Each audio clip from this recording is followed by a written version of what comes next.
Arkansas Republican Senator Tom Cotton. He's a member of the Senate Intel Committee and the Old Guard at Arlington National Cemetery. Good morning to you, Senator.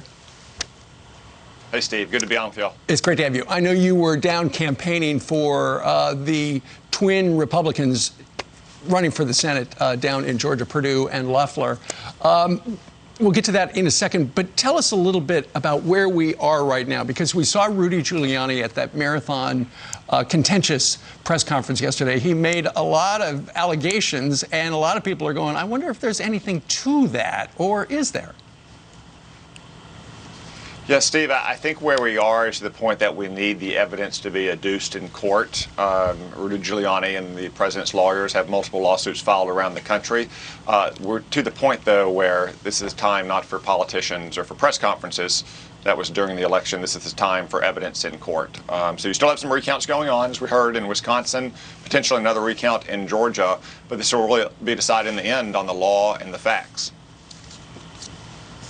So Georgia is very important in January. The Republican Senate majority is on the line. I know you were there. Tell us what your predictions are for those two races. Yeah, this is an election that's gone in overtime with David Perdue and Kelly Loeffler running against John Ossoff and Raphael Warnock for all the stakes. The control of the Senate is on the line in Georgia.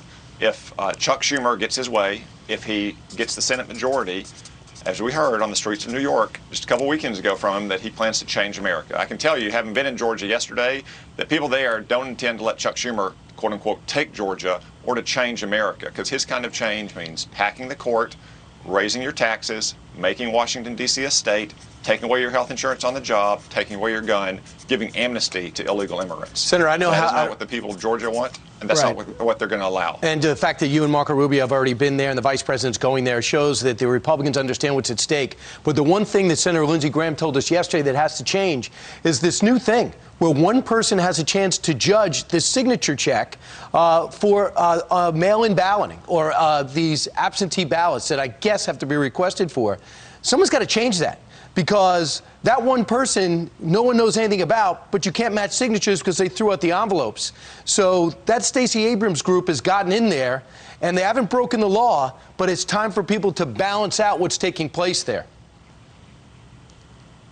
Brian, I think there needs to be more authentication of those signatures on absentee ballots. How do you get 600,000? How do you get 600,000 applications already?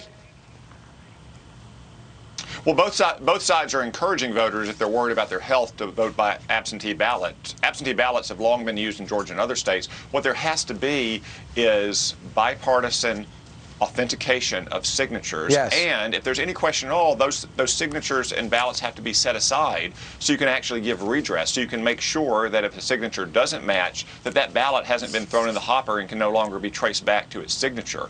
That needs to be done in Georgia during this runoff. It wasn't done effectively enough in the election on November 3rd. Right. A story earlier this week, Senator, was the fact that Arlington National Cemetery decided that because of coronavirus, they were going to cancel wreaths across America. A couple hours later, news trickled out. The president asked the Secretary of Defense or Army to change things. Next thing you know, it's back on. I know you were part of the Old Guard at Arlington. Explain for folks how important this is. Well, Wreaths Across America is a great tradition. It started out with the company just providing excess wreaths to put on grave sites, and now they provide wreaths for every single grave in Arlington. Of course, we all are concerned about the coronavirus pandemic, and we want to be safe and responsible. I know there's a way to do that in Arlington. I'm glad that the Army leadership reconsidered. I'd spoken to the Secretary of the Army and the Chief of Staff of the Army to ask them to do just that. And as an old platoon sergeant of mine used to say, it's only a mistake if you don't fix it in time. And I'm glad the Army fixed it, and I'm glad that families can participate in Wreaths Across America and that we can honor our fallen heroes in Arlington this Christmas. Great. Ainsley? So I know you gave a speech on the Senate floor about the Mayflower and Pilgrims, and Ilhan Omar, she tweeted out she was critical of that. New York Times, this was their headline, "The Thanksgiving myth gets deeper." Could we roll that back so I could read it? Okay, well, that was the New York Times. Let's see, gets a deeper look this year. And then Ilhan Omar, her tweet, when your sense of history doesn't go beyond your third grade coloring books and actual history terrifies you. What's your reaction? Well, Ainsley, tomorrow is the 400th anniversary of the Mayflower Compact and the Pilgrims Landing in Massachusetts. I think we should be celebrating that. We should be proud of our history. They wrote the first Constitution, and they established the principles that we still hold so dear, like religious freedom, or the rule of law, or the natural equality of all mankind. That's the actual facts. That's the genuine history. You would think Ilhan Omar, who herself sought refuge in the United States, would be proud of this great land, just like the Pilgrims were, but maybe not. In any case, I wish her a very happy Thanksgiving. Yeah, we got a Fox Nation special. Keep in mind, Senator, we have a Fox Nation special on the history of Thanksgiving, and they found a story in 1815 about the Mayflower, about what happened in 1620. And it's just a remarkable story of Native Americans, American Indians coming together, able to save the lives of these pilgrims that came across through perilous times for religious freedom. What's wrong with that story? Yeah, Brian, nothing's wrong with that story. You know, Daniel Webster, the great statesman from Massachusetts, referred to the Pilgrims on the 200th anniversary of this occasion as our Pilgrim Fathers.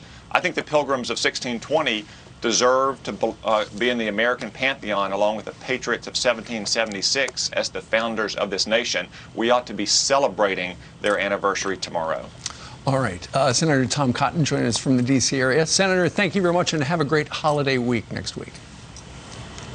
Thank you, Steve. Happy Thanksgiving to everyone. Indeed.